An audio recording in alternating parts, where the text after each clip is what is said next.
Last Saturday, my friends and I decided to branch out from our usual weekend activities, which mostly involve eating nachos and ranking dog breeds by Instagram popularity, and do something enlightening. That's how we found ourselves signed up for a class called Silent Yoga. The pitch was all about inner peace, mindful movement, and communicating through the art of silence, something my friends and I are famously terrible at. But hey, we figured, how hard could it be to not talk for an hour? Spoiler, much harder than you think when you're in a room with people who once had a 20-minute debate about the correct pronunciation of acai. The class began innocently enough, with everyone tiptoeing onto their mats, trying to look serene and failing spectacularly by giggling every time someone's foot squeaked on the floor. The instructor, a very patient woman named Willow, of course, demonstrated the first pose, mountain.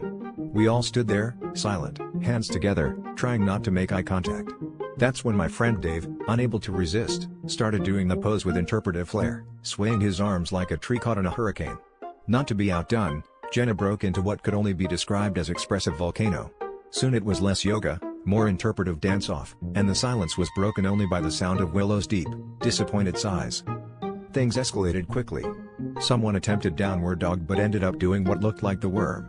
Another person, inspired by Warrior 2, began miming an epic fencing duel with an imaginary foe.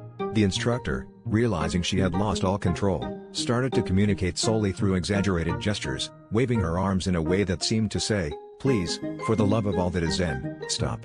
We were too far gone. It was like a flash mob of confused mimes had taken over the studio, and the only thing missing was a tiny invisible box. At the end of class, Willow simply put on a black beret, painted her face white, and glided silently out the door, leaving us in a tableau of dramatic yoga poses. I guess we found our inner peace, right after we lost our instructor to the world of professional miming. So if anyone asks, yes, we mastered silent yoga. But only because our instructor became speechless.